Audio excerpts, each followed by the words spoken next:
কখনো যদি মেনুতে স্পেশাল কিছু রাখার ইচ্ছে হয় তাহলে আজকের এই রেসিপিটা বাড়িতে খুব সহজেই বানিয়ে নিতে পারেন। এটা কিন্তু ভাত এবং রুটি দুটোর সাথেই জাস্ট জমে যাবে।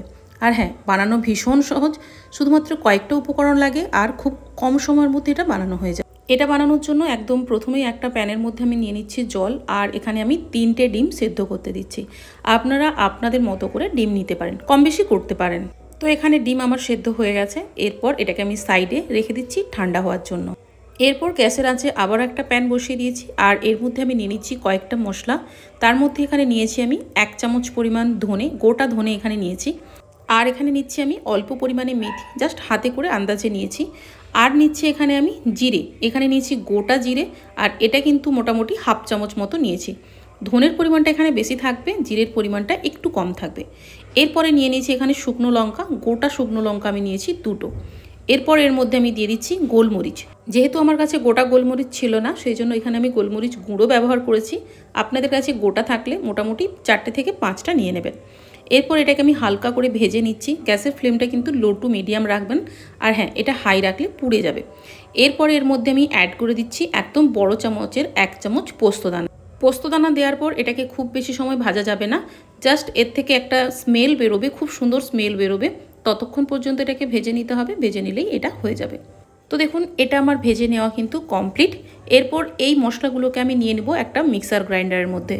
তবে হ্যাঁ, এটাকে তার আগে একটু ঠান্ডা করে নিতে হবে। এরপর এর মধ্যে আরও কয়েকটা উপকরণ আমি যোগ করব। তার মধ্যে প্রথমেই যেটা দেব সেটা হচ্ছে রসুন।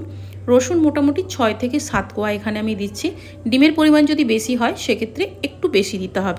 এরপর এর মধ্যে আমি দিয়ে দিচ্ছি তেঁতুলের গোলা, মানে বাটিতে অল্প পরিমাণে জল নিয়ে ওর মধ্যে একটু তেঁতুল দিয়ে সেটাকে ভালো করে গুলে নিতে হবে। নিয়ে সেই যে তেঁতুল গোলার জলটা এখানে দিয়ে দিতে হবে।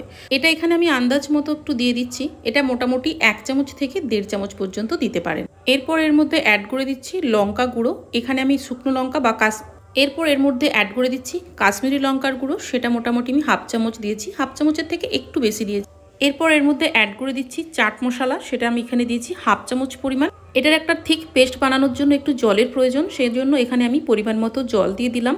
এরপর এটার একটা ঠিক পেস্ট বানিয়ে নিতে হবে। তবে হ্যাঁ, খুব বেশি যেন পাতলা না হয়, খুব বেশি যেন গাঢ় না হয়। এরপর সেদ্ধ করে রাখা ডিমগুলোর খোসা ছাড়িয়ে নিয়ে সেগুলোকে আমি হাফ করে কেটে নিচ্ছি। একই রকম একঘেয়েমি খাওয়ার খেতে খেতে যদি বোর হয়ে গিয়ে থাকেন, আর যদি কখনো এরকম মনে হয় স্পাইসি চটপটা ধরনের কোনো একটা খাবার হলে খুব ভালো হতো, সেই মুহূর্তেই কিন্তু আজকের এই রেসিপিটা বানিয়ে দেখতে পারেন। কথা দিচ্ছি আপনার মন ভালো হয়ে যাবে। তো যাই হোক, দেখুন এখানে আমার কিন্তু ডিমগুলো কাটা হয়ে গেছে কমপ্লিট। এরপর আমি গ্যাসের আঁচে বসিয়ে দিচ্ছি একটা প্যান, আর প্যানের মধ্যে দিয়ে দিচ্ছি আমি 1 চামচ পরিমাণ ঘি। আপনারা চাইলে পুরো রেসিপিটা ঘিতে করতে পারেন, অথবা আপনারা হাফ ঘি হাফ তেল এইভাবেও করতে পারেন। তো এখানে আমি 1 চামচ পরিমাণ ঘি দিয়েছি, আর তার সাথে দিচ্ছি 2 চামচ পরিমাণ তেল। ঘি পুরোপুরি মেল্ট হয়ে এলে ওর মধ্যে দিয়ে দিচ্ছি মিক্সারে বেটে রাখা মশলাটা। এই পর্যায়ে গ্যাসের ফ্লেমটা কিন্তু একটু কমিয়ে রাখতে হবে, তা না হলে মশলাটা পুড়ে যেতে পারে। তো দেখুন এখানে মশলাটা দিয়ে দিয়েছি। এরপর এটাকে ভালো করে কষিয়ে নিতে হবে। বেশ কিছুক্ষণ কষিয়ে নেওয়ার পর এর মধ্যে আমি দিয়ে দেবো 1 টুকরো গুড়। গুড় দেওয়ার পর এটাকে আরও বেশ কিছু সময় ধরে ভালো করে কষিয়ে নিতে হবে।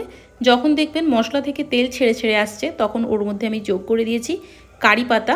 3টে থেকে 4টে কারি পাতাকে ছোট ছোট করে কুচি করে কেটে নিয়ে এর মধ্যে যোগ করেছি। আর দিয়েছি এখানে আমি পরিমাণ মতো লবণ। এই পর্যায়ে এসে আরও বেশ কিছুক্ষণ কষিয়ে নিতে হবে, যতক্ষণ না পর্যন্ত মশলা থেকে পুরোপুরি তেল ছেড়ে আসছে। তো দেখুন এখানে মশলা কিন্তু তেল ছেড়ে দিয়েছে। এরপর আমি দিয়ে দিচ্ছি এর মধ্যে কেটে রাখা ডিমগুলো। ডিমগুলো দেওয়ার পরও কিন্তু গ্যাসের ফ্লেমটা লো রাখতে হবে এবং বেশ কিছুক্ষণ এটাকে ভালো করে ফুটতে দিতে হবে।